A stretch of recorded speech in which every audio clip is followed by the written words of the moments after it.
All right, let's get started. So, all right, let's get started. So I'm gonna quickly wrap up our discussion about the ZEV regulation from last time, kind of moving into, so we did the sort of overview of the regulation. Let me know if you have any questions about that, into some modeling and research that folks have done on the policy, right? And so these are just some examples of application of things that we may have covered in the class, applied to these regulations. Yeah, so one of the interesting things that we were looking at in, or not we, researchers were looking at in this particular paper, seeing how policies can stimulate innovation.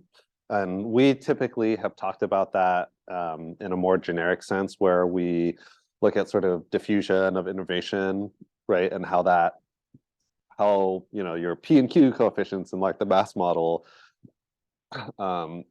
encapsulate all these things that are happening behind the scenes. So one of these things would be something like this. So this research paper essentially looked at patents that were filed by different automakers for different sets of technologies in response to specific policy interventions. And actually, one of the really big, interesting ones, right? So in 2000, there was an update to ZEV to really sort of less of kicking the can down the road and having automakers actually sort of respond. And so what was really interesting is you can see hydrogen fuel cells, a lot of patents filed for that in this sort of interim time period. And so it looks like at least the strategy for some companies was to focus on hydrogen fuel cells. And it wasn't until sort of much later on you start to see electric vehicle patents getting filed. Kind of an interesting insight into what automakers were thinking the way forward was. And obviously that doesn't translate to what we actually see happening in the market.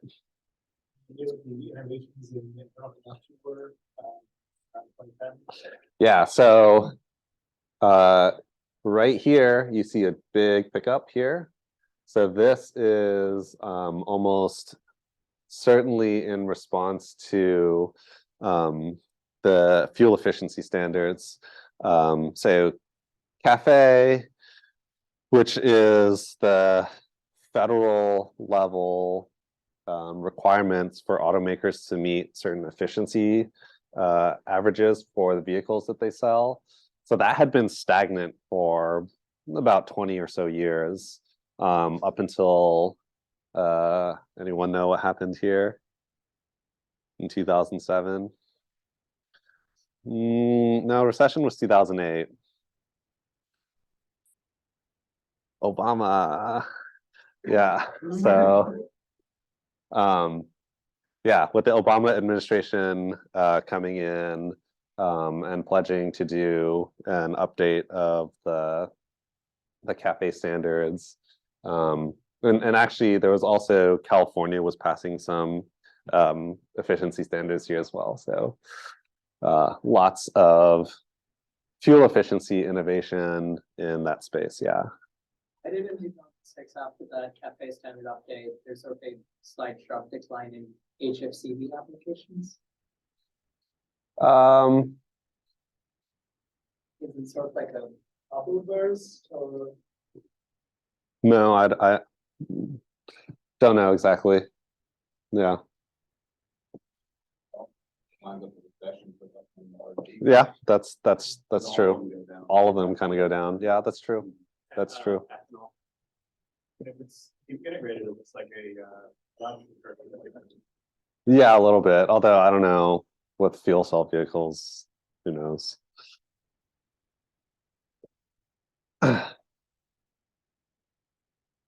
Yeah, another interesting examination. So a lot of these research papers focus on manufacturers again because ZEV is inherently a supply side policy.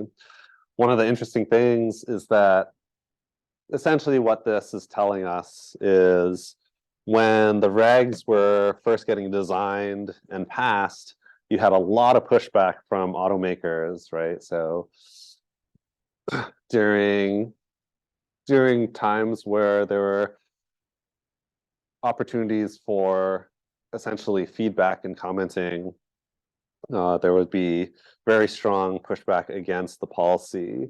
But once it was passed, a lot of those sort of defensive comments went away and was sort of replaced by sort of more productive commentary on policy. So leading to sort of better,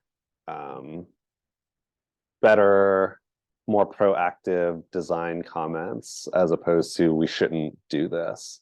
And that's really kind of the story for a lot of the regulations on the auto industry. You know, once the regs have been passed, a lot of the automakers are like, okay, you know, we have to do this. So, you know, what's the most effective way of actually being helpful for the policy and making sort of helpful commentary.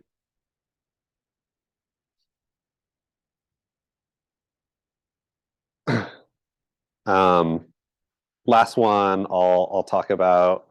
So we've talked sort of extensively about different models, right, that can help to measure outcomes such as emissions, and ways that you can integrate policy levers into like systems level modeling in order to investigate what emissions are going to come out of a particular policy.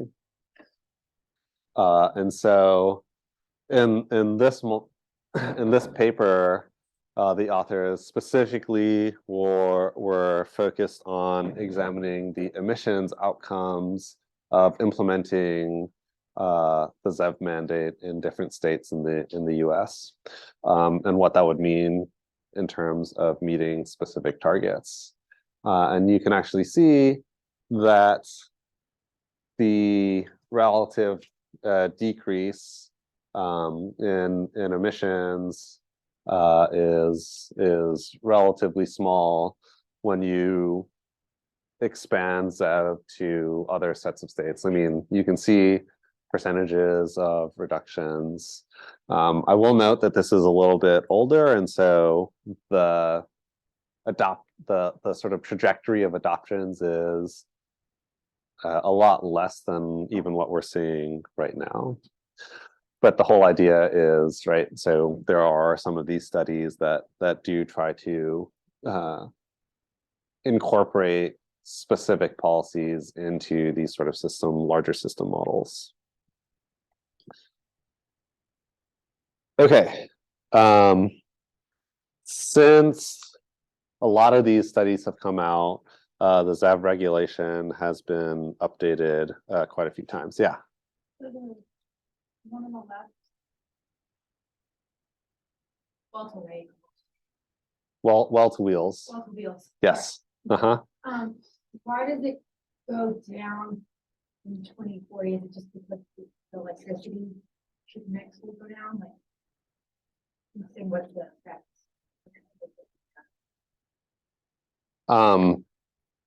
Yeah, so a lot of this decrease is going to be due to your grid getting cleaner. Okay. Yeah, exactly.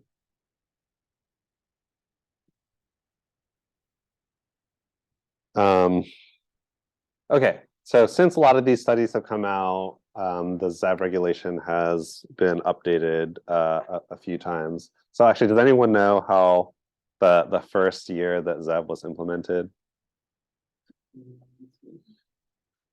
close. 1990 was the first one, and the first instantiation of or the first several instantiations of ZEV, they were kind of like, okay, I'm putting it in place in 1990, and it won't kick in until 93. And then before it kicks in, they're like, okay, we're going to give everyone a little bit more time. They keep sort of kicking the can down the road up until the mid 2000s, where the policy was kind of set in stone for 2012.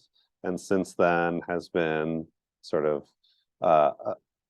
applied to automakers at these increasing stringency levels, as we saw some of those targets from before. Yeah. Is there a piece of the kind of premature policy there was responsible for for technological leaps in the ZEV space? Yeah, definitely. I mean, I do not think there would be any electric vehicles basically at all without the ZEV policy. Yeah, so I think a lot of automakers so automakers have taken two sort of strategies to respond to ZEV regulation. And I'm talking about like 10 years ago when the regulations were in place, and that automakers basically had to start manufacturing EVs. So there are some companies, let's say like Nissan and GM, who would produce these vehicles for the mass market, right? And they would ostensibly be making a loss on a lot of these EVs. And then there are a lot of other automakers who are building compliance vehicles, which means that they are not necessarily designed for the mass market. They will produce the amount that would get them to comply with the policy and then no more. And that has since sort of shifted so that basically I would argue most, if not all, automakers are now trying to do it for the mass market, and that's partially driven by the regulation and partly by the market, right? And so they see competitors like Tesla who are driving the EV market forward.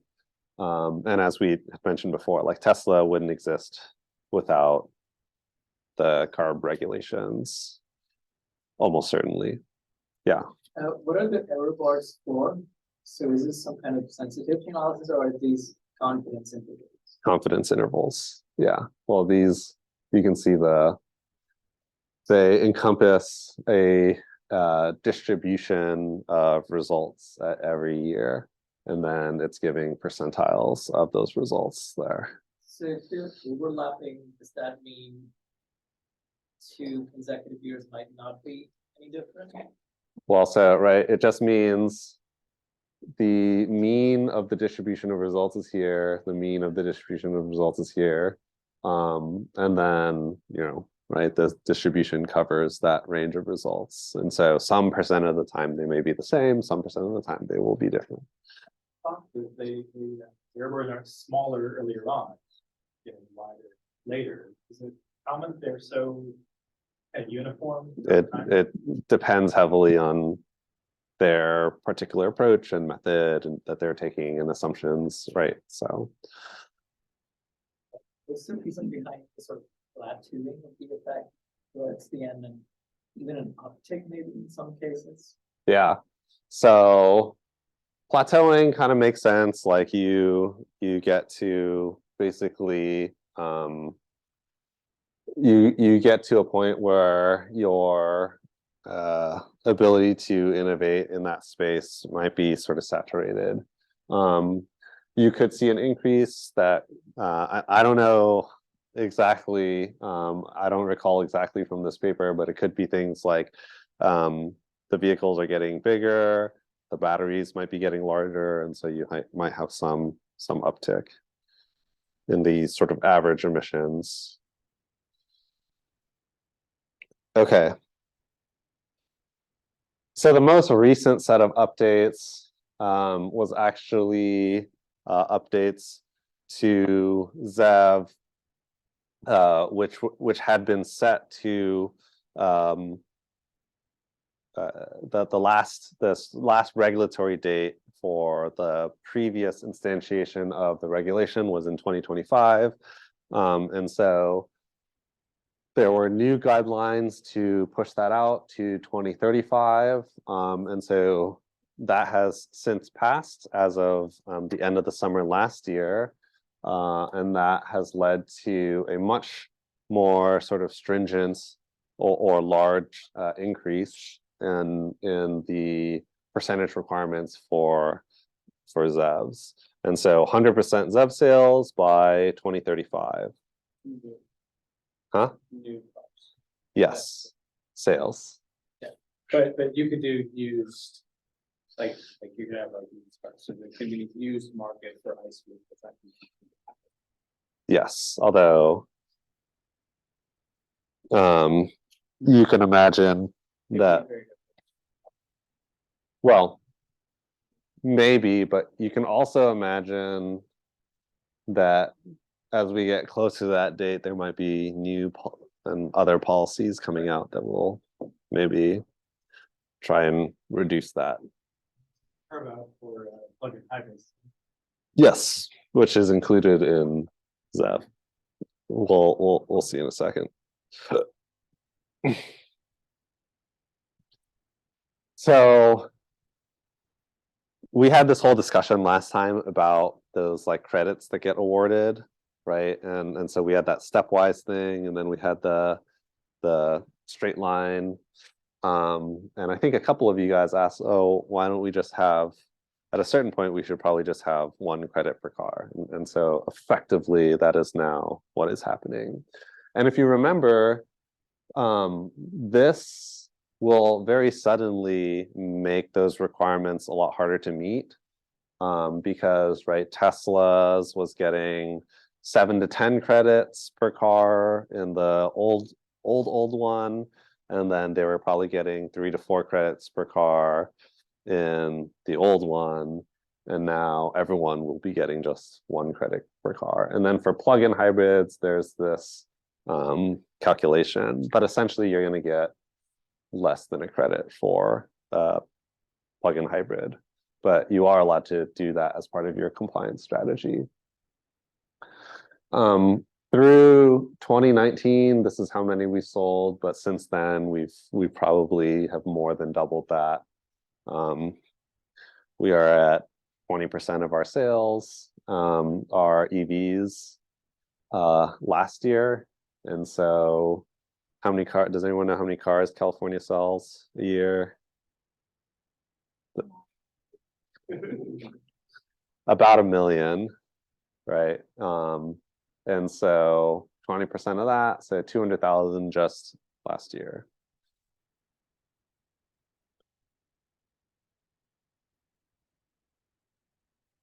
Yeah, so this is essentially, so this is the proposed one here, getting all the way up to 100%. So we are actually, we are here now, and so we still have a good bit of time. I actually think we'll be a little bit higher than that by the time we get there. The ASAP slope phase, are those based on, are those just separate models to get? Yeah, these were some scenarios that CARB was looking at. So actually these slides that I pulled are directly from their proposed rule. So a little bit outdated, but to give some insight about types of things that they're thinking about, right? And so someone came up with some models to determine some of these numbers that then go into informing the sort of structure of the policy and design of the numbers. Why did they settle on something that's under the slope? So they're being conservative, even though it's, you know, relatively aggressive. And a lot of historically, a lot of times what they've done is they try to give like buffer at the beginning and then ramp up more at the end. So something like this where the curve goes up. Yeah. Also based on like there's a percentage of vehicles, the total percentage of vehicles sold, right? But then the distribution of those the vehicles sold are going to be light duty, medium, heavy duty, right? And so car This is just light duty. just light duty. Yes. Yeah. But they are thinking about things like different types of adopters, how difficult it'll be, at the end in particular to get everyone, there will be, we'll call them like holdouts, right? So there's a lot that goes into the thinking and design of this. And the question about plug-in hybrids. So they want to maximize the electric miles. So figuring out the best way to do that, both in terms of how many to sell, but also in terms of the types of plug-in hybrids, like should they be short range, long range? These are all things that were sort of considered. And then that balance against consumer choice, right? For people who might hesitate to switch to a pure electric vehicle. Still important to get that last set of consumers into buying ZEVs, even if they are plug-in hybrids. Important choice among lower income consumers. So yeah, there was a study that had found that plug-in hybrids are preferred over pure BEVs in the Clean Cars for All program, which is a targeted program for like lower income communities that are located in air quality in certain air quality districts that They fall under. yeah. Yeah. It is, yes, it's Yeah. it's DACs, but it's only for DACs located in certain air quality districts that are low, right? In that have out of what is the word? I know you're talking about. Yeah, so places, air quality basins that historically are out of compliance with national air quality standards or state air quality standards. Environment portfolio. No, that's a way to measure it. We'll actually talk about that a little bit later today. Okay, so that's our kind of quick wrap up of the ZEV policy. Questions, comments? When you say controls, do you refer to regulations or like optimization control techniques? Oh, no, this is talking specifically about the regulation. Yeah. Okay. So for the rest of the day today, we're going to pivot a little bit, thinking about equity and environmental justice, and how that relates to both policy and what we kind of focus on in this class, modeling. Okay, equity and environmental justice. So this has actually been a really sort of exploding topic in the sort of energy and climate change space now for a couple years. And I think a lot of that has to do with the fact that, a lot of folks, stakeholders working in the area of climate change, we're in a phase where it's not really a question of whether these mitigation efforts will happen, to like an implementation, like how it will happen, right? And as we sort of pivot to that new space, one of the big things is that we have to consider through implementation how to do that successfully in many different ways, including how these transitions are going to affect different populations, right? So for energy modeling, how do we ensure that issues of equity and justice can be sort of measured in the types of research that you might be doing? But I want to give a little bit more sort of context here. So climate is not the origins of environmental justice. There's a long history of environmental inequities in the US. So has anyone heard of the Warren County issues? So this is kind of broadly considered one of the first hallmarks of the environmental justice movement.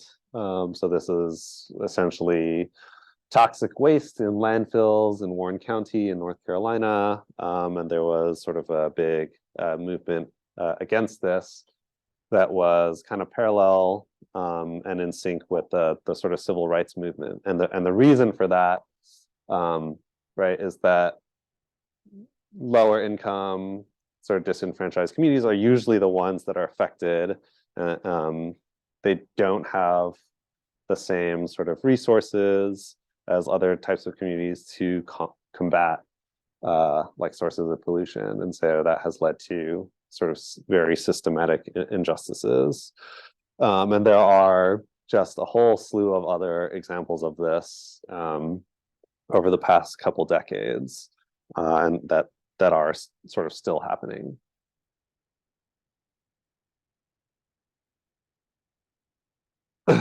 So it is a statistical fact that America's polluted environments are most commonly associated with people of color and lower income populations. So we can see here, this is an example looking at different races that are exposed to air pollution. So these PM 2.5 particulate matter. So you can see, so Black populations subject to the highest compared to Hispanic populations compared to white populations. And so this is the average across the US. And you can see fairly substantial differences in exposure. And inversely, the populations that cause those pollutions are not sort of correlated with the amount of damages that are happening. So, okay, so why is this? Well, yes, but like what is the how is it that pollution caused by a certain population can be affecting, others? Where the roads and highways were built and how they cut through different communities, so like for It's passenger vehicles, they went straight through like Black communities. so okay. So for transportation, that would be an example. Yeah. Red line.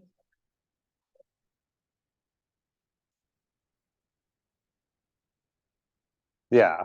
So okay. So specifically, it is a disconnect between the consumption of a good and service compared to the impacts that the production of that good and service happen, right?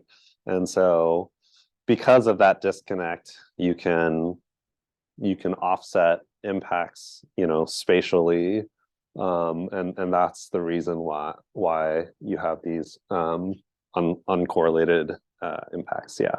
How was the data sliced into caused and exposed? So what criteria were used to assign one cell value to the caused bracket and another to be exposed. Yeah, so I can look at for all of these things, I can figure out who consumes it, right? And then on the exposed side, you can also figure out who's affected by the production of any of these goods and services. Similar type of thing when it comes to income. We can see lower, middle, upper income. So you see this sort of trend. The income part is actually a little bit maybe less clear. You know, this is looking at slices for electricity generation, but actually there are some other studies that have shown actually higher income might get affected more for certain types of impacts. But for racial inequities, it's much more clear across the spectrum. Okay.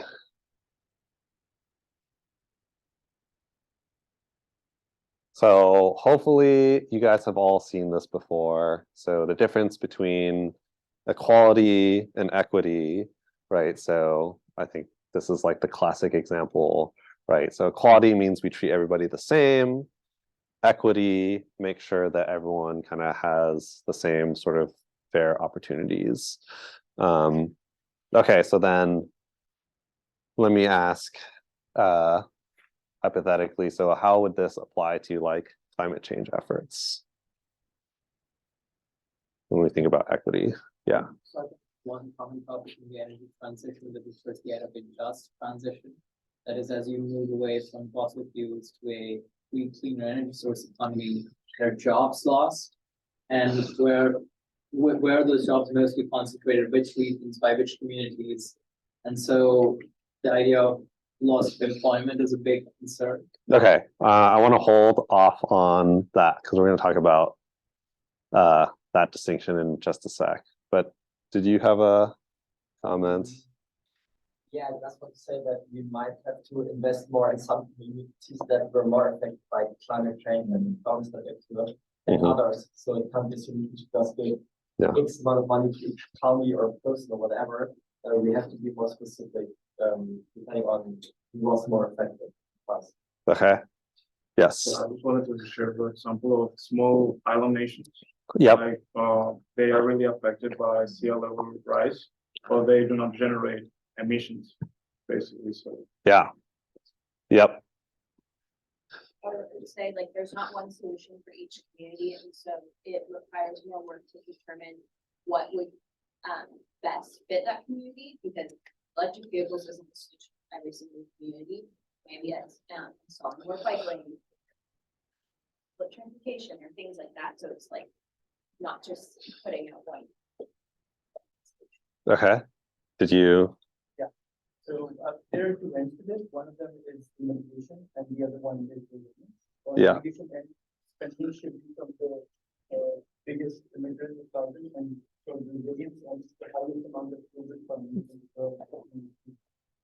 create resilience and climate change should be going towards the countries or nations communities that are most affected. Okay, great. Yes. I think that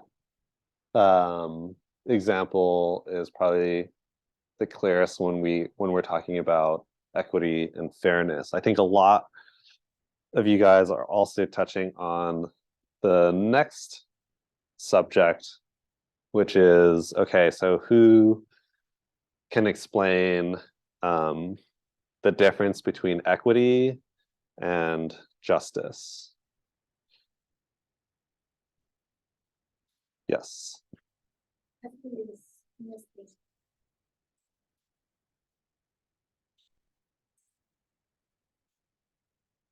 Yeah, exactly.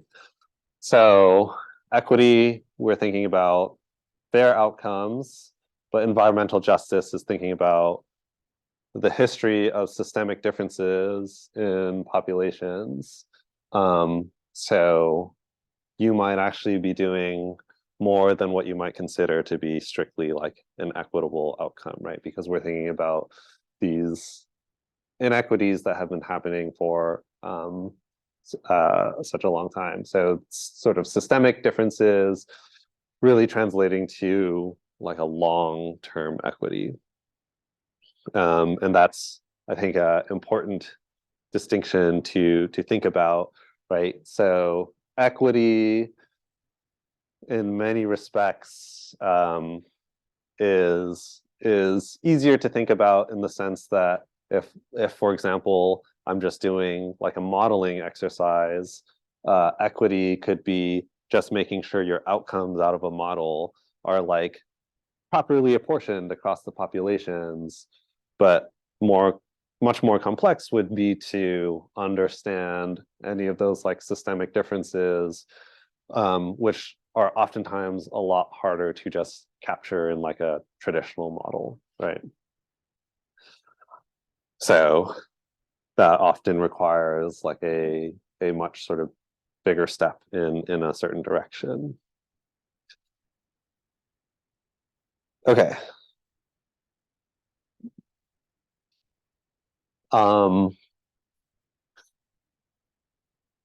So these issues have been thought about at a variety of levels. So at the federal level, one of the earliest instantiations, so Executive Order 12898, I think this was in the early 90s. So federal actions to address environmental justice in minority populations and low income populations. So identify and address the disproportionately high and adverse human health or environmental impacts of their actions on minority and low income populations to the greatest extent practicable and permitted by law. Develop a strategy for implementing environmental justice. Promote non-discrimination in federal programs that affect human health and the environment, as well as provide minority and low-income communities access to public information and public participation. This executive order doesn't mandate like a specific action to happen in regards to environmental justice, right? There's like developing strategies, that sort of thing.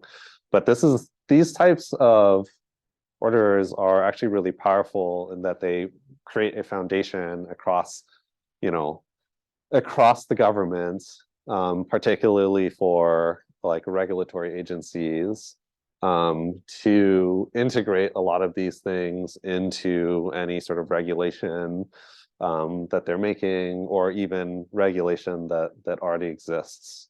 And so even though it's just an executive order, these things actually can carry a lot of weight. Yeah. So would like not have the potential to be misused and misinterpreted. Thinking about people who say like race doesn't exist and that's why whatever. Does that sort of happen in practice that people use people trying to not change anything? Yeah, well, so you're always worried about adverse outcomes and like unintended consequences from policy. I don't know if that particular example that you gave was one of these consequences of these, but I would generally say that having this type of policy in place, I think is more helpful than harmful, because it essentially forces the government to start thinking about these issues.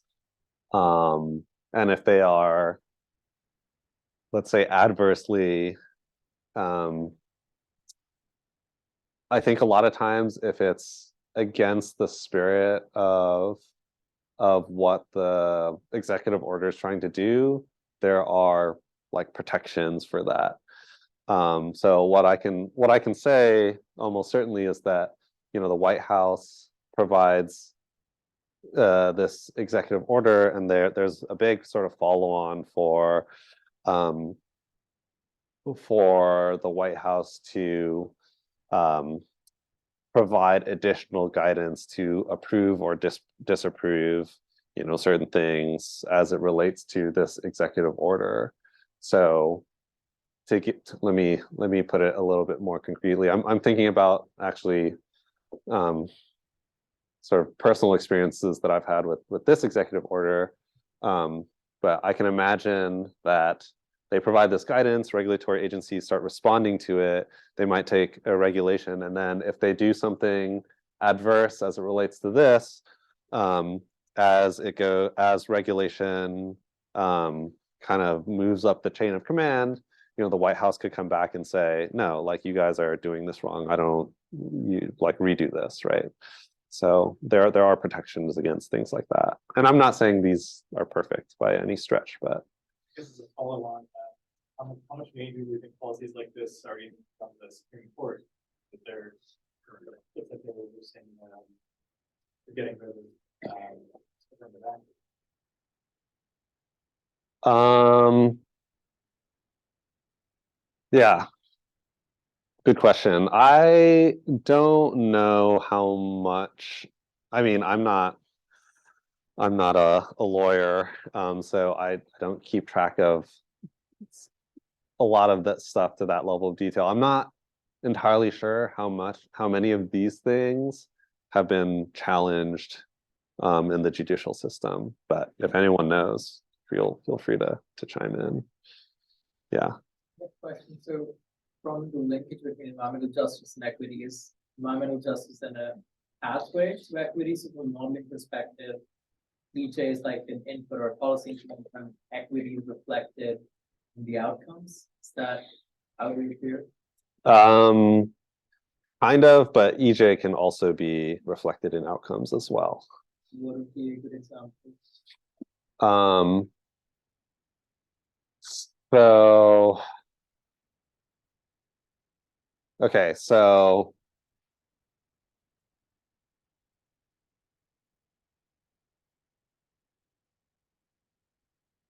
for example, like if you wanted to, I'm thinking again about stuff that I've worked on in this area.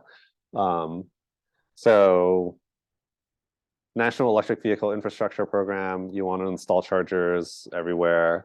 Like one equity outcome. So let me back up a second. So one of the ways that you determine whether you are successfully doing something like an equitable outcome or an EJ outcome depends on your choice of how you like measure an outcome is successful. So for example, in this charger example, I could say, as I'm deploying all these chargers, like some percentage of those chargers, like 40% of the chargers, have to be built in a disadvantaged community, right?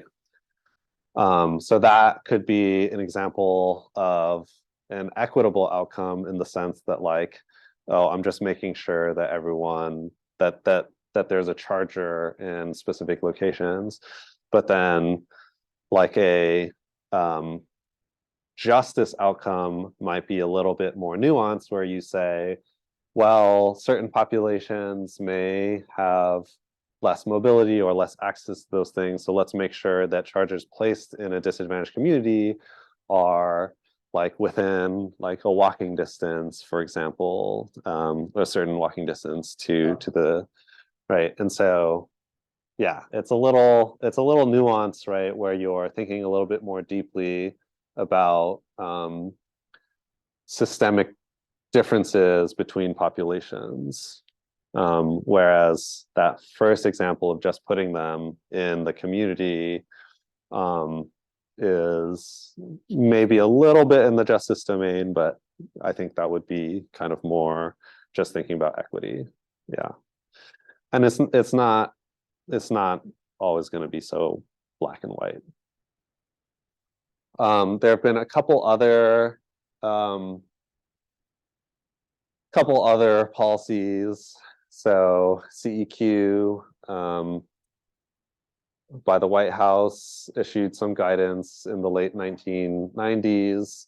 And then the EPA had this interim guidance on considering environmental justice during the development of an action specifically for the EPA, but also, has some broad guidelines that people can think about for other types of policies.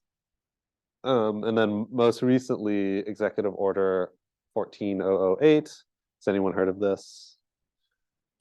All right, one person. So What is the justice for? Like, yes, the number itself. yeah, that's right. So tackling the climate crisis at home and abroad. So this is the executive order that established the Justice 40 initiative. So who has heard of Justice 40? Okay, a couple more people. Great. So Justice 40 is an initiative under the Biden administration that basically says, 40% of investments and yeah, generally investments, and there's a whole scope of things that this covers.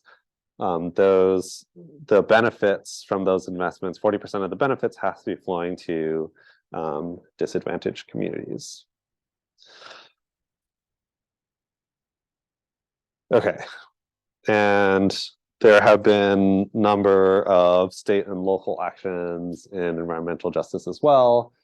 There's way too many to, go through that full list, but just to give some kind of sense of scope, right? So these are state level EJ policies.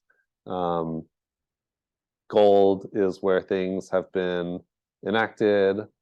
Green are places where EJ policies have been proposed but unsuccessful, and then gray are places that are, and this might be a little bit older to try and find something updated.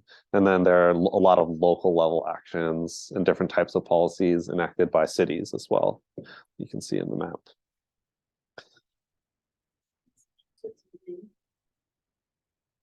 Yes. Yes. Although I'm sure they have some EJ policies at this point in time. Yeah. Yeah. Okay. I'm going to zoom back out for a little bit, talk specifically going back to this idea of climate change and thinking about equitable applications of climate change, a specific example of this. Okay. Paris Climate Accords of 2015.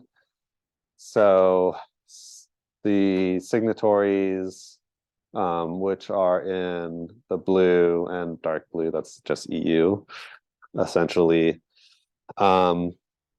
pledged to keep rise in mean global temperature below 2 degrees Celsius and preferably below 1.5 degrees Celsius compared to pre-industrial levels.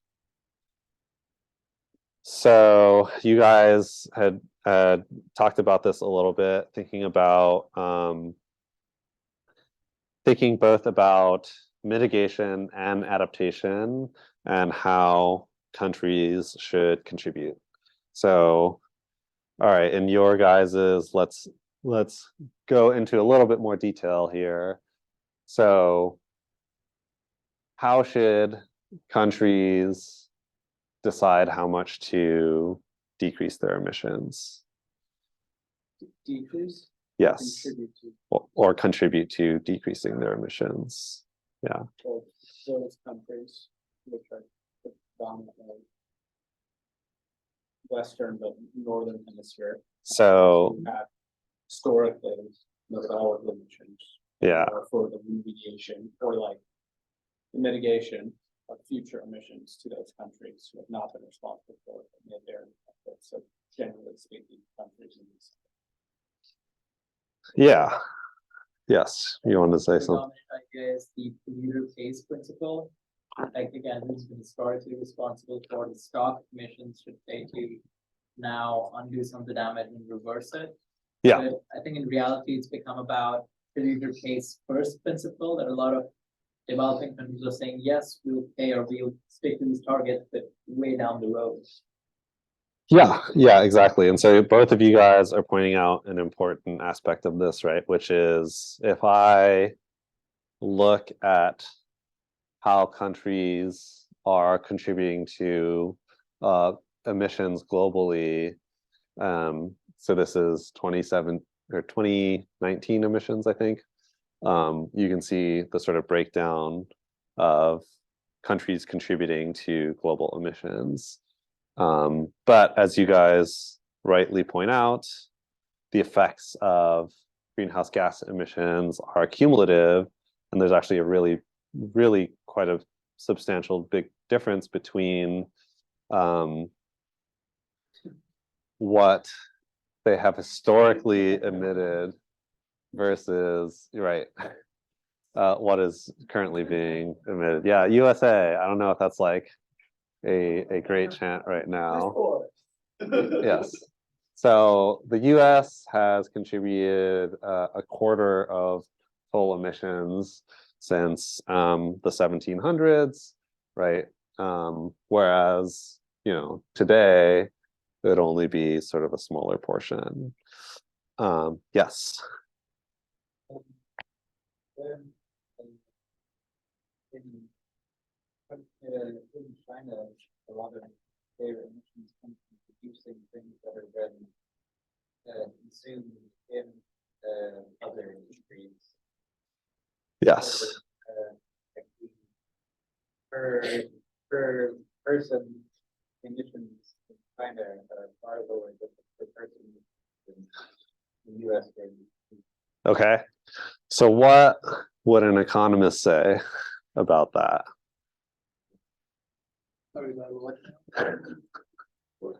So China has contributed 12.7%. They are now contributing 29%, right? But the point is that again, there's a disconnect between where production is happening versus where consumption is happening.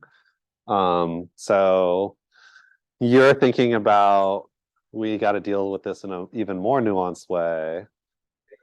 Carbon border adjustment mechanism, a CO2 tariff that connects this disconnect between production and consumption. Well, okay. I don't know that you would you even need so hypothetically speaking, if I were to just have a worldwide carbon tax or price on carbon, then that kind of eliminates that problem in the sense that the places that consume the good or service, it'll just be more expensive, right? So that would be an economist argument. Not necessarily saying that that is like the correct policy or strategy or whatnot. Yeah. There's another case that shows there, Indonesia with 2%. Yeah. Not necessarily producing like China, getting an income from selling, but in many occasions, getting paid some for receiving the trash. That's why it's polluting. Several islands have that problem. They're very poor, so they'll take the trash, burn it, Mm-hmm. destroy the health of their people, the oceans, and be blamed for it, and they're taking other people's attention, their countries. Yeah. The carbon tax we talked about, please. Yeah, probably not. Well, that's handling like a different like waste, right? Like, Well, like, the thing is that if it leads to emissions, they're burning they're burning it. Yeah, So they're still like yeah. taking it. So there's there's nuance needed here. Yes. Okay, just one more time. We did some research on the COP27 loss and damage fund Uh-huh. for another class, and China really wants to not pay into it. And yeah, they do argue that their cumulative emissions are lower for legitimate. They also bring up that their per capita emissions are significantly lower, just because of the very high population of China. Sorry, the their what? Per capita. Yeah, There. yeah. So, right. So the other big argument is like per person, how much might they be contributing, right? And so you can see it's also very different from country to country that don't match these proportions either. Yeah. I can't see the UK over there. It's subsumed in the EU bracket because they kicked this whole thing off. They get a special place. That is true. Yeah, 2017. Oh, So they weren't And then trade batch choices. they weren't out yet, right? Yeah. When did UK get kicked out? 2019. Yeah. So no worry, they get their own special place now. Yeah, actually that's kind of interesting. I don't know how they do that. So if it's like substantial contribution.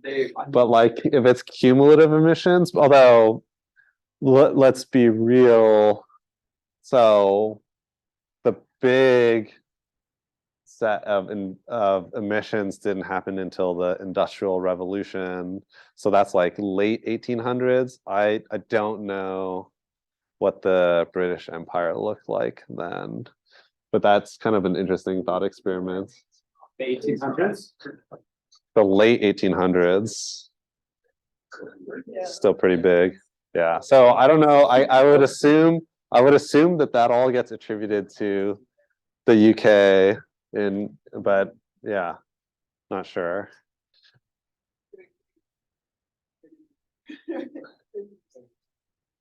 Yeah, I think it should have a separate carve out. I think it should be a substantial portion.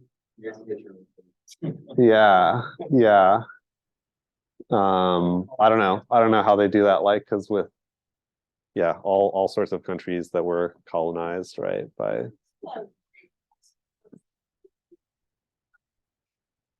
I like no.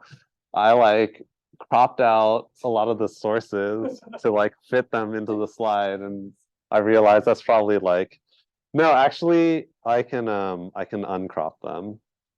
So actually, let's see. I'm not going to do it right now, but I can give sources for a lot of these guys. Okay.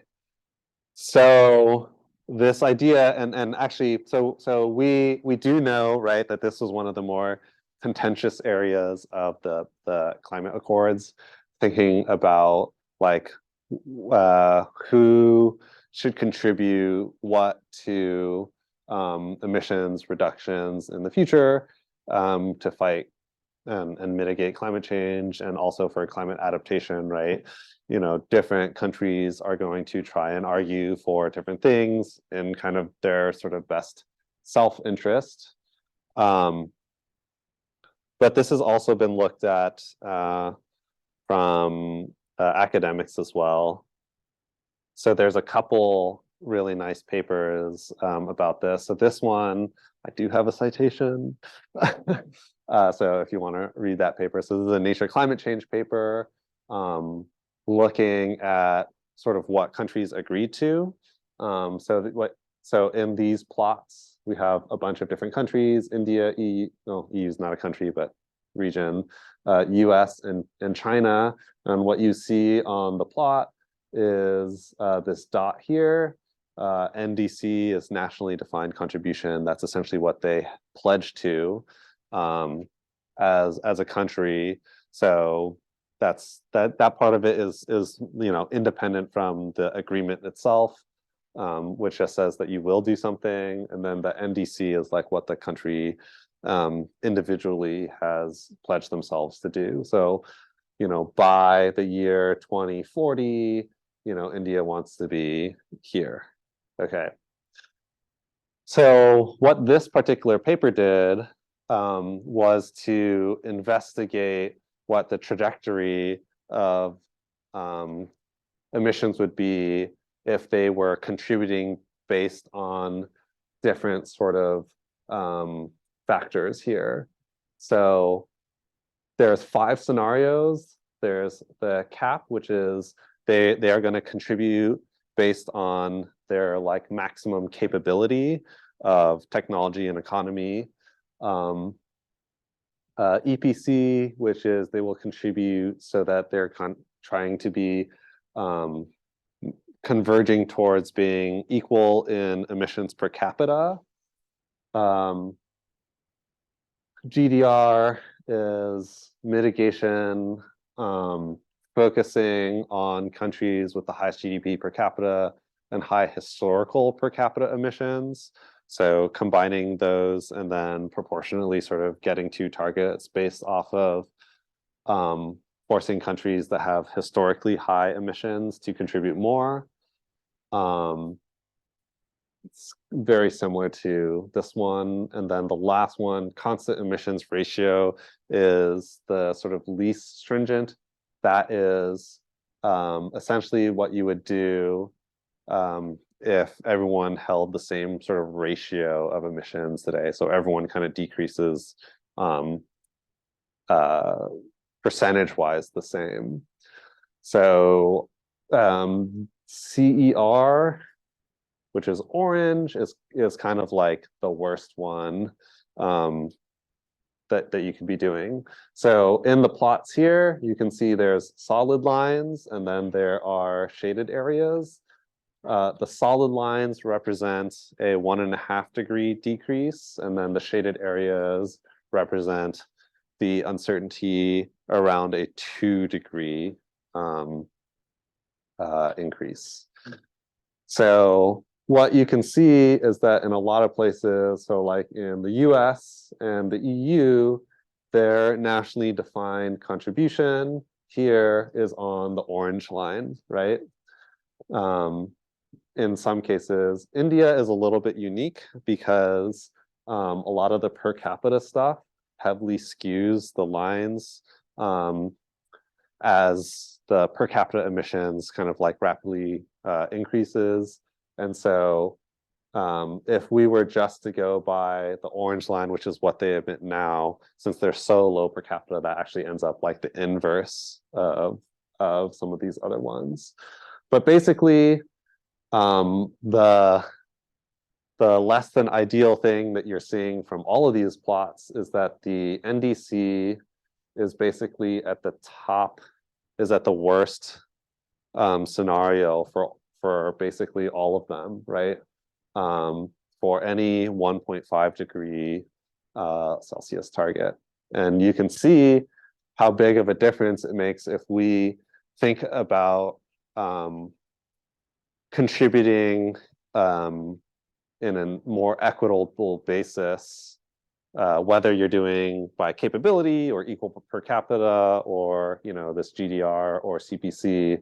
You can see how big of a difference a lot of these make compared to even the equal ratio target. How is the capability computed? Is it like technological capability, or how do they model how it would change over time? So there's like a proportional allocation based off of the high GDP per capita. But it's, I mean, these go into these large scale like integrated assessment models, which do take into account things like technological feasibility. But the big difference between the scenarios is like you're basically saying for the people who emit the most per capita, for the countries that emit the most per capita, we're gonna like target them to reduce their emissions the most. Yeah. Yes. This is on the assumption that it's wrong, but the low obviously big chunk may be related to diet. And I was looking up, the US subsidizes meat by 38 billion every year. How does that? So that, I mean, diet and all that stuff, all of that, everything that contributes to emissions is going to play into this, right? So diet would be one of these things, but there's a lot. I mean, it's everything, right? So yeah. large Like, population. hopefully the biggest difference again, in the Western classing from every other one is the tendency to be vegetarian. I'm just assuming it doesn't, It's part of this, but it's only one piece of it. the question is there any conversation for the per capita in the US touching on the billions in subsidies? Yeah, so not in this work, right, which is scoping it across like everything in the economy. I mean, there's definitely separate pieces of research that will be looking at things like that, but not in this context. Yeah.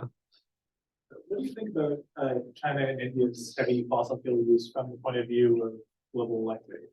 Yeah, so that is actually not one of the things here, and that's a should have a slide on this, right? So there is a different set of arguments, well, not arguments, considerations, right? Which is like quality of life, accessibility to things like electricity and mobility first, before thinking about sort of climate change issues. And so you know, there were some famous examples of this, like in India, where you would have, you know, external countries saying, hey, like, don't build these coal plants. That's really bad for the environment and for climate change. You should be doing your part to address these issues. But then for India, it's like a lot of people were saying, well, we don't even have electricity for a lot of folks, and so we want to do that first before thinking about these other issues. So there's a balance and trade-off between getting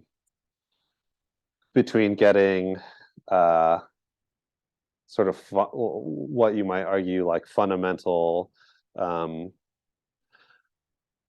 goods and services first before doing some of these things. And I think that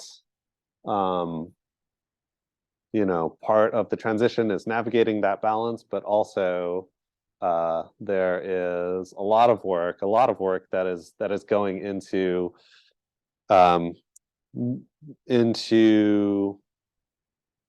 sort of ensuring that the trajectory of both of those things are in alignment.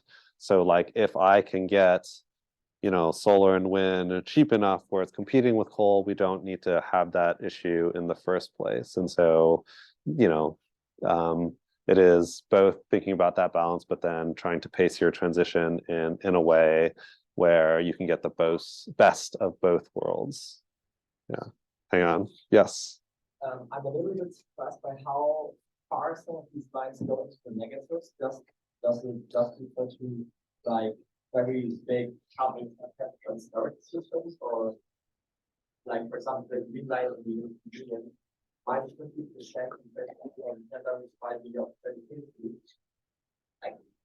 Yeah, That's a lot. yeah, that is.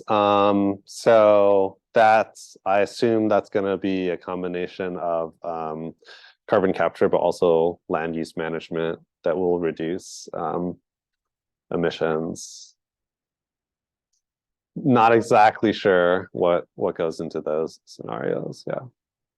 Like you mentioned that as the idea of cheaper and cleaner measures towards growth, economic growth align, so this is renewables. Yeah. Then isn't the reason a lot of times in developing countries that fossil fuels might persist is because of strong lobbying groups and this path dependency that builds up, when despite the fact that there's this emerging line between what's cheaper and what's cleaner, but that's not happening because essentially incumbent interests that wanted to, and there's this path dependency that you have so many coal plants and gas plants in the pipeline.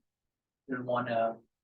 Or you could take like, what's China's policy, brick and road or brick and road policies, or what's called.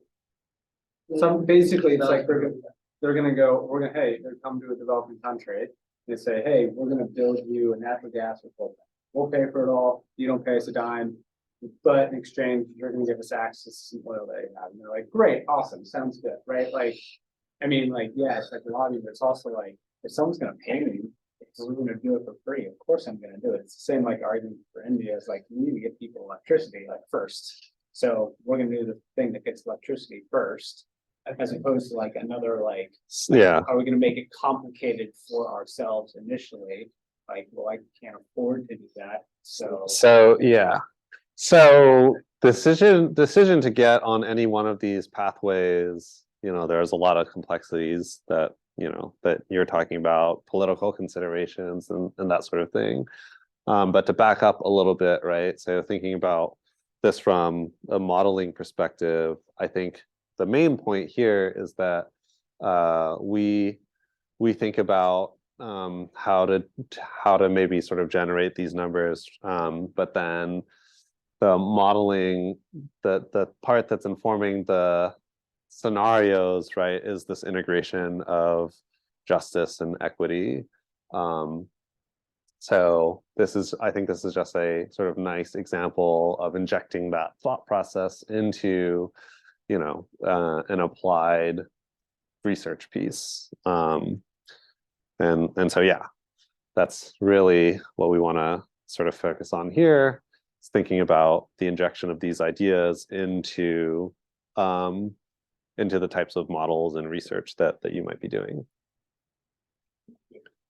Whole to developing countries, you really do need a consistent backbone of energy produces all the time. And the absence of nuclear is really old natural gas. And of course, we've got Western countries not allowing Western countries to have nuclear materials. Yes, there are not. That's not There the are- only thing keeping. Yeah, well, nuclear is a particularly difficult challenge if you're thinking about it from an international context, because yeah, there are issues with who would even be allowed to. There's not that many countries that would be even allowed to have a nuclear power plant, unfortunately, or fortunately, I don't know.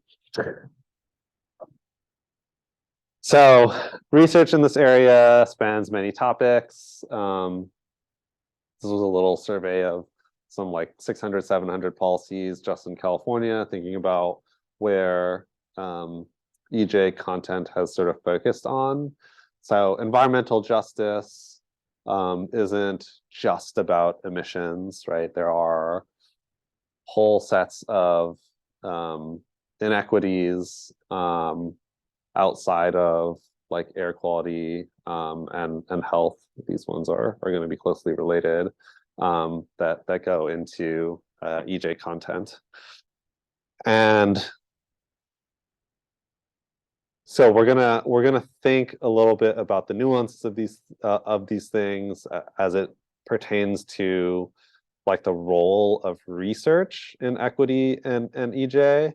But before we have that conversation, I guess what I'll say is that it is important for lots of different reasons.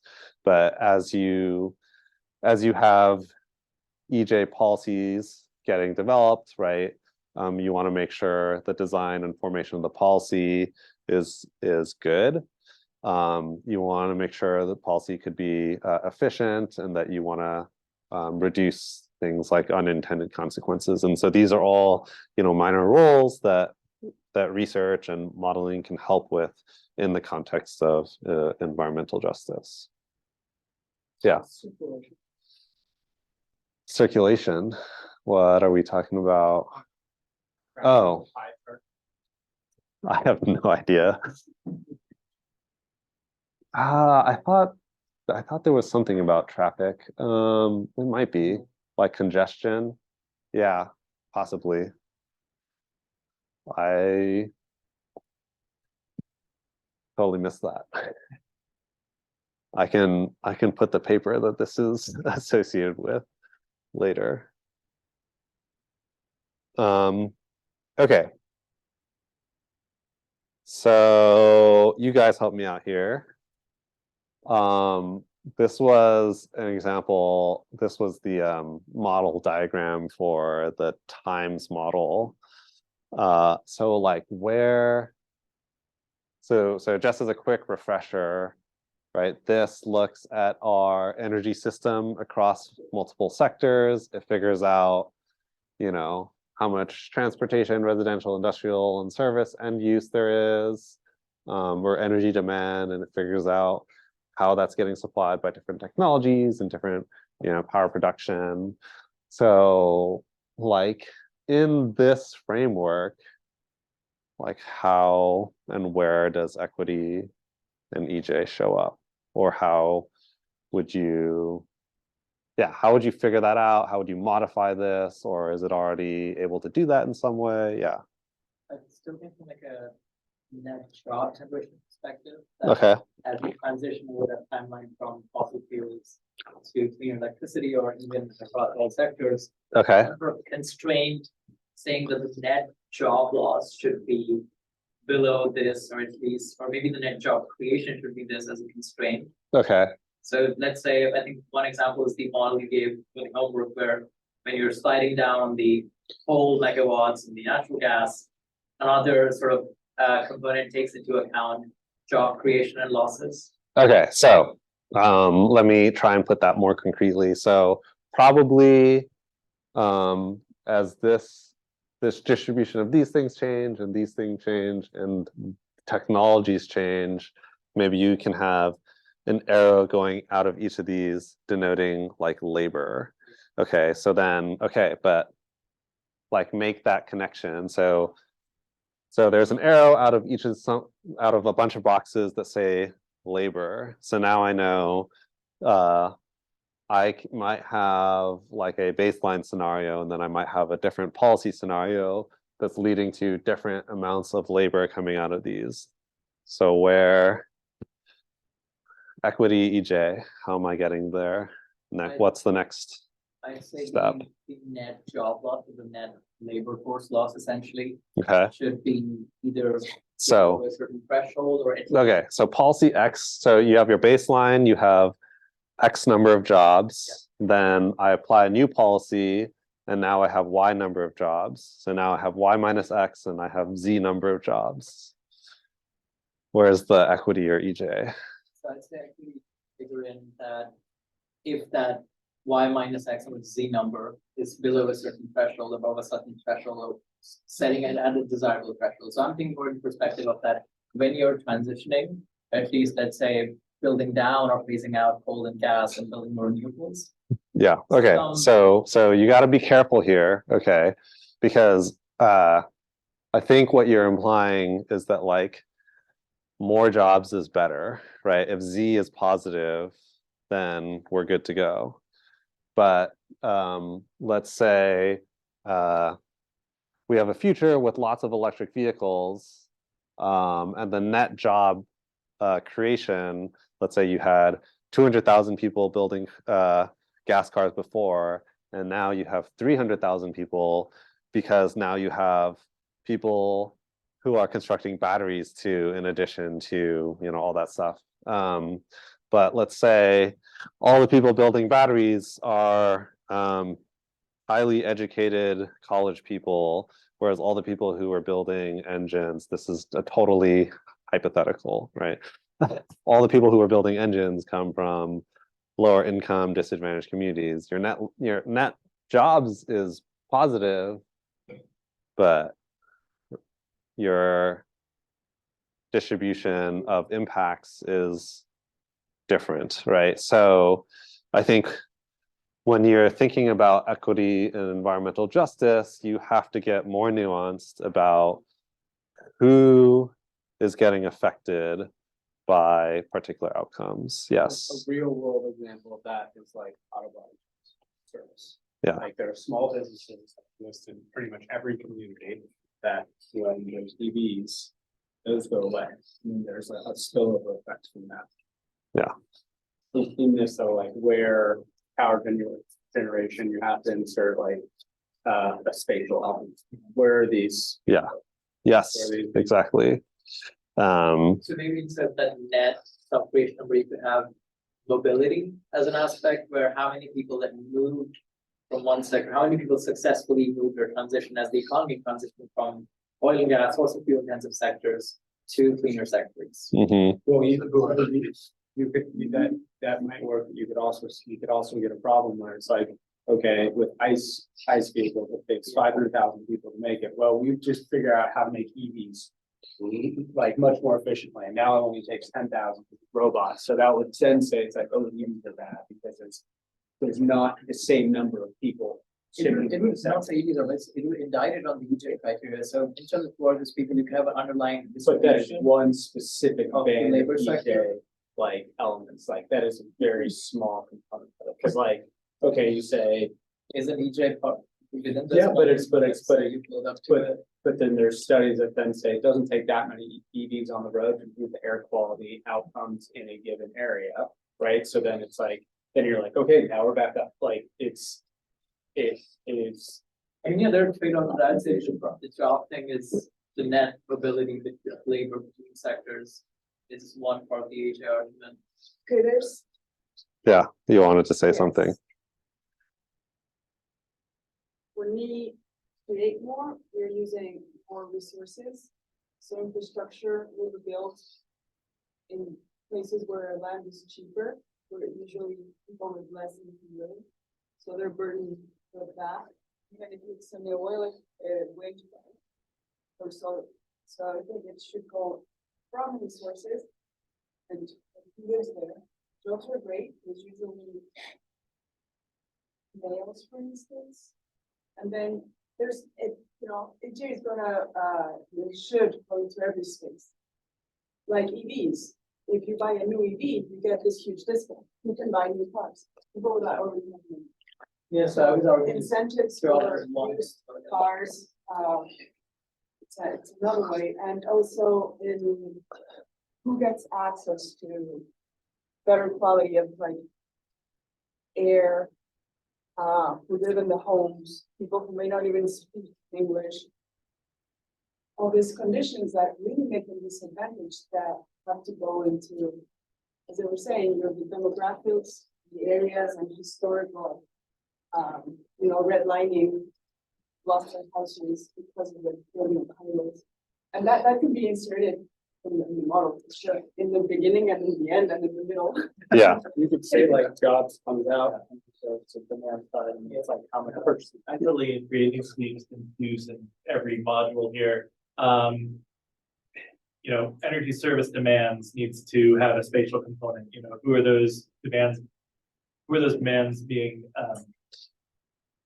Who are those demands from, and how are we meeting them?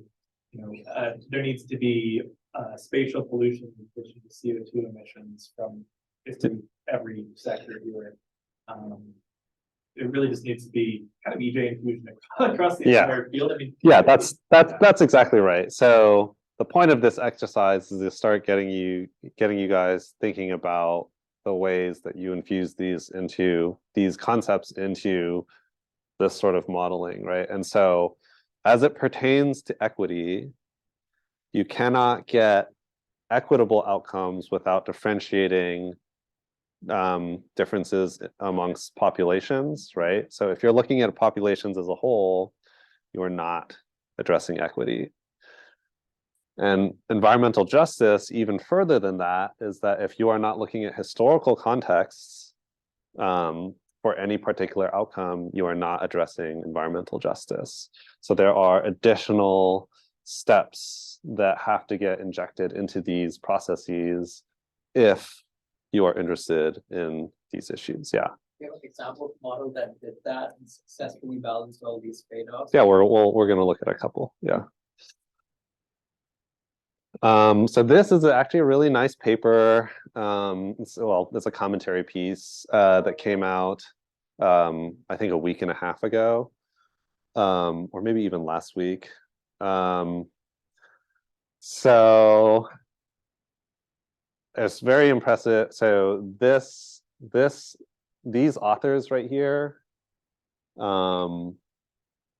Eric, Dominic, Destiny, Sonia, Dan, I don't actually know David, but these guys are like the who's who of EJ in the energy space. And so all of these people have done a lot of work in this area. And this commentary piece is about how you can basically put equity and justice issues into energy transition research. And so these are some nice kind of thought examples about scoping and asking the right questions as it pertains to like particular issues, right? So defining boundaries, what are the available public finance mechanisms to subsidize solar adoption? So if that is the question that you are thinking about, you know, things that you might have to figure out in nuance. So how are costs and benefits distributed across all ratepayers, right? So that's the piece I was talking about, diving into differences in populations.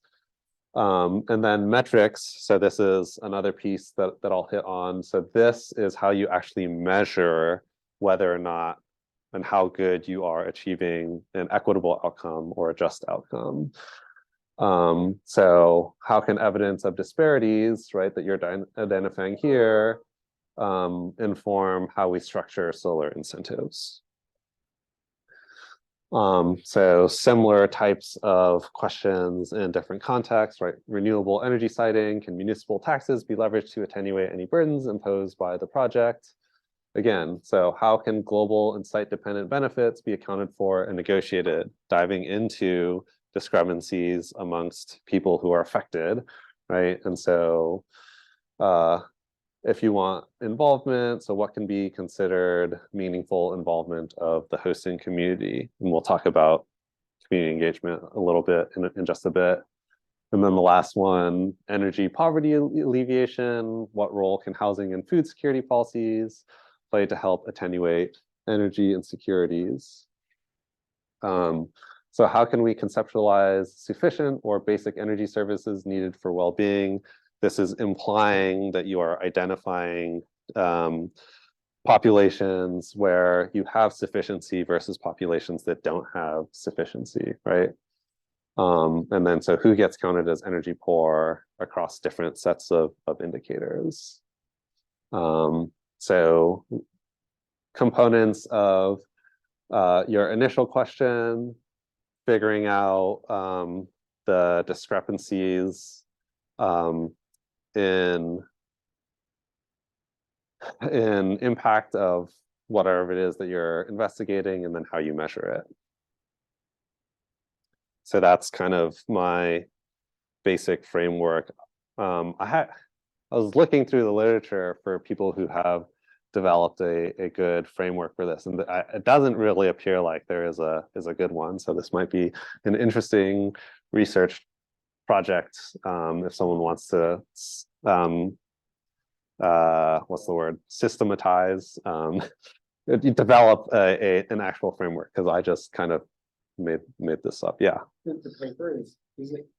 this last paper. It's a commentary, so it's just like, hey, this is a problem. It's like, yeah, so commentary paper is not a peer review, but oftentimes you can submit a commentary, or you can be asked to submit a commentary based on a particular issue. And this one is, I don't know, for me, notable given the involvement of like a wide array of researchers in this area, a really who's who of people in this domain. Yeah, Dan Kamen was my undergrad advisor in Berkeley when I was many years ago. Yeah, I had conflicts. Yeah, he never remembers me. Yeah, he's a cool dude though. Huh? No, but I mean, I was like a random undergrad back then, right? That was many years ago. Undergraduate advisor. Kind of like I went to him to talk to him about my future, and here I am. Yeah, he actually got me into grad school, which is nice. Yeah, Sonia is a professor that I've worked with before. Destiny is a newer professor at Carnegie Mellon, where I went. Yeah, she's at CMU. Yeah. Yep. Yep. No. I think I think that's right. Yeah. So she works with a bunch of people I used to work with. Great. Okay. So framework, as I was mentioning, so determine the model outcome to measure. Are you interested in emissions? Are we interested in jobs? Lots of different things that people sort of measure. Scoping it appropriately. So spatial resolution might be a lot higher than you would necessarily do in a more sort of aggregate system model, because you are interested in, say, air pollution that's affecting specific areas as opposed to air pollution impacts as a whole, right? And then also can be nuanced by specific demographics, right? Am I interested in the differential impacts of my model on people of different income, people of different race, people of different education? And so this is fundamentally more difficult, right? Because we're talking about like honing in on more specific slices of the population. And so doing this kind of work compared to a lot of, you know, traditional like system models gets a little bit more difficult. Identifying discrepancies in populations, right? So this is where you have equity at the very least being thought about, right? Is how you want to apportion or understand impacts differently, and then diving into systemic differences and historical differences is where you then start thinking about justice issues. And again, this might be a lot more harder, a lot more difficult, because you have to deal with figuring out like counterfactual scenarios. And then the last one, developing metrics to quantify equity or environmental justice outcomes. So this is fundamentally important and also fundamentally difficult, because this is where you make judgment calls about certain things. This is where there's a lot of subjectivity in terms of determining whether or not something is an equitable outcome or a just outcome, right? So the example that I gave before, like a metric could be the number of electric chargers in a disadvantaged community. That could be fundamentally different from the number of chargers in a disadvantaged community that is within some kind of walking distance, right? That includes other sorts of like density or accessibility metrics. So for example, in a lower income community where there is less single family residences, single homes, where you have like garage access, you want to make sure that unlike in other places where it matters less that you can walk to it, that overnight, if I'm living in an apartment complex, that I can like walk to the charger or walk home and to the charger from like an MUD. So like different types of considerations, thinking specifically about the context of the community, right? So again, like these are like fairly nuanced things that require you to understand issues specific to those communities. Yeah. You're inserting appropriate components to model to include justice elements. How are you including the different types of justice, so there's like procedural, Yeah. restorative, Yes. because like just taking procedural as an example, right? Like, Yes. well, you're running the model, but the groups and the communities and people who this model may impact have no input in the model, therefore you're not being perceived as like just in the Yep. model. Yep. I will talk about that in a sec. But like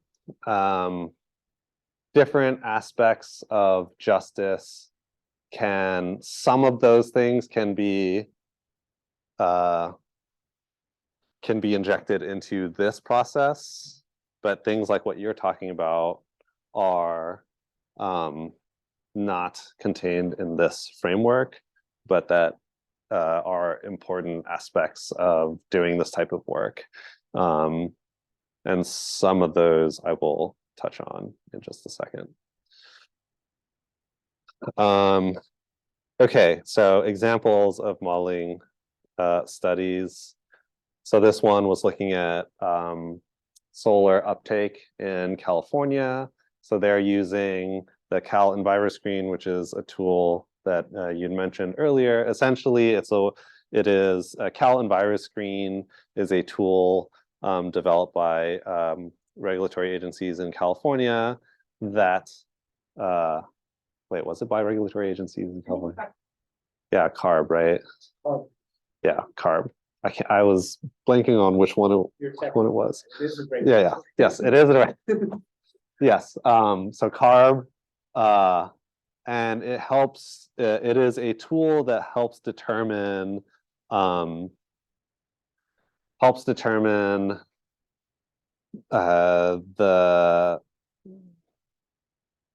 the different aspects of things like income, education, but also impacts across like environmental harms for different communities. It's at a census tract level, and they qualify them by percentiles, right? And so the highest percentiles are communities that are that experience the sort of highest burdens, combined with the fact that they are sort of the most underrepresented, low income, disenfranchised communities.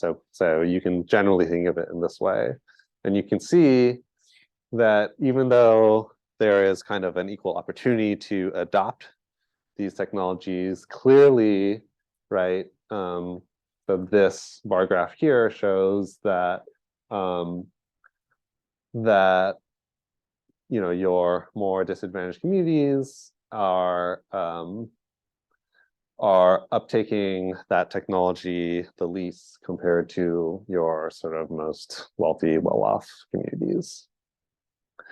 And why is that important from a policy perspective?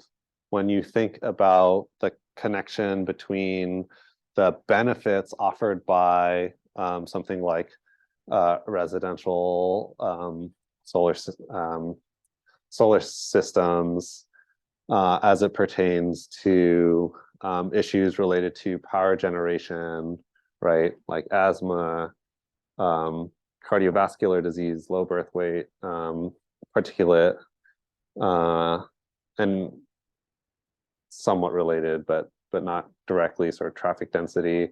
So this plot shows that it's just a simple correlation matrix.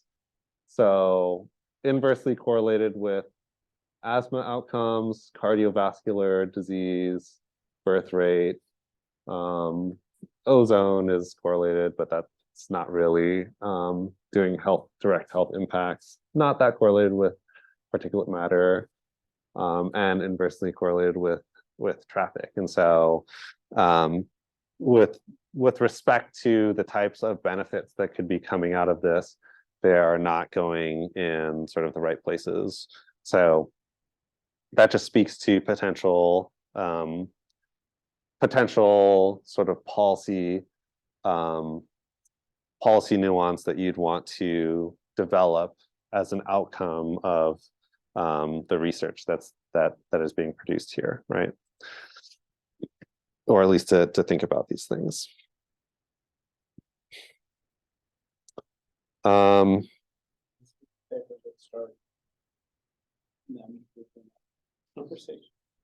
I have no idea, maybe. Okay. Let me skip this and I'll talk about one more paper. Actually, this is a work by one of my former students. So for electric vehicles, who benefits from emissions impacts? So when we think about electric vehicle transition holistically, you think about taking a gas car off the road, replacing with an EV, air gets cleaner, greenhouse gas emissions decrease. So that's like a plus, right? So let's say you are a wealthier individual in San Jose and you buy a Tesla. You have now effectively removed a gas car off the road and you're improving local air quality. But at the same time, when it charges, you may have a natural gas plant in Bakersfield sort of ramping up, right? And that might reduce local air quality in a different area. So this is one of the findings from this paper. Your net air quality could be positive, but then in places with lower air quality power generation, there might be some areas that actually get worse in terms of air quality. And actually, we can demonstrate that looking at this and then comparing that against the Cal Enviro screen, that in fact, there is this sort of correlation where like disadvantaged communities are sort of worse off from the electric vehicle transition, at least until you start to get more clean power generation.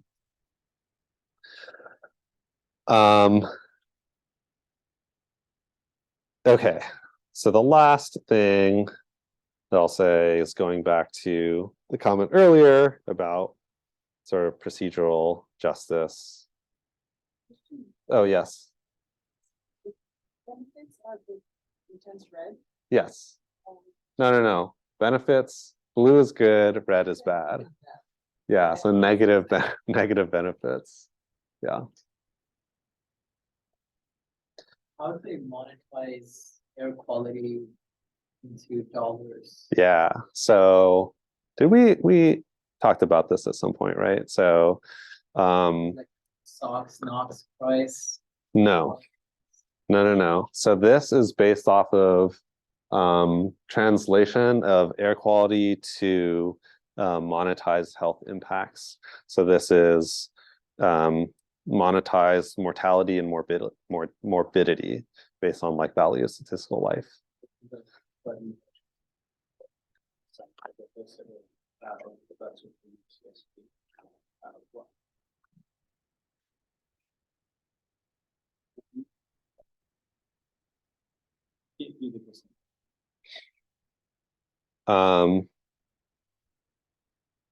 Okay, so academia is kind of like an ivory tower. I mean, less so actually, I would say in Davis than a lot of places, but yeah, so it's just research for you, but it's actually affecting the well-being of people in the communities that you might be investigating.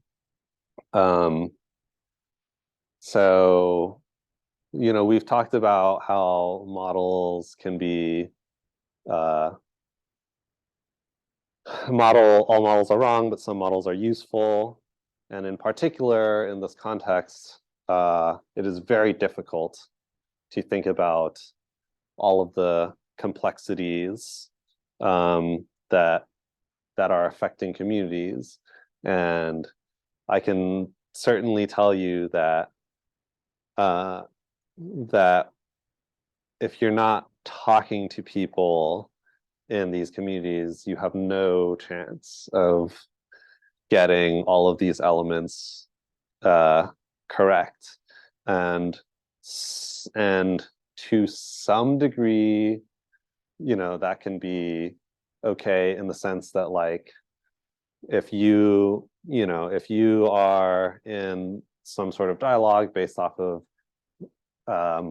model outputs, and you're just speaking to things that your model is saying, as opposed to making value judgments about what your model is saying, like, you have like good outcomes or bad outcomes, and that's one area that you want to be really careful with as it pertains to disseminating this type of work, right?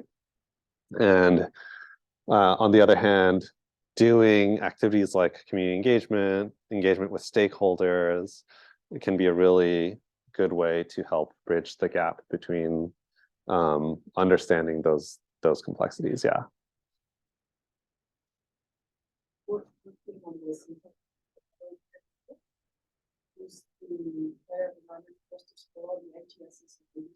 Mm-hmm. There might be a framework to start with, the budget allocated over time. I think you're gonna go in there. Yeah, for sure. Yeah, there's so many elements of this that is tricky to sort of capture and integrate and do properly, especially for those who are just kind of getting into this for the first time. Yeah, and so we really do worry about things like unintended consequences and making sure that yeah, you're doing things correctly, right? So I'm sure you guys have all heard this quote before. Just because you have good intentions of including the stuff in your research doesn't mean that that is necessarily going to be sort of beneficial to communities. It may not, you know, at the least worst, it might just not really be relevant, but at the worst, it could be actually harmful. So it's a tricky area. I'm still learning a lot in this space, and it's a space that is growing very rapidly. So we want to make sure that we're doing it as right as we can. Okay, do you have a question? No. All right. Okay. All right. So that's all we have for today. Just as a reminder, next week we're going to start the final presentations. I will post the order of presentations, which will be determined totally randomly online. But if people want to swap, just let me know. We start those on Wednesday or start We start those on Monday. So our presentations are due Monday. Yes, presentations are due Monday. Even if you're presenting on Wednesday, your presentation is due on Monday. Yeah, so present what you present what you can. Yeah, and then you know, you should get some feedback on the presentations, which you will need to incorporate into the final report. Yep.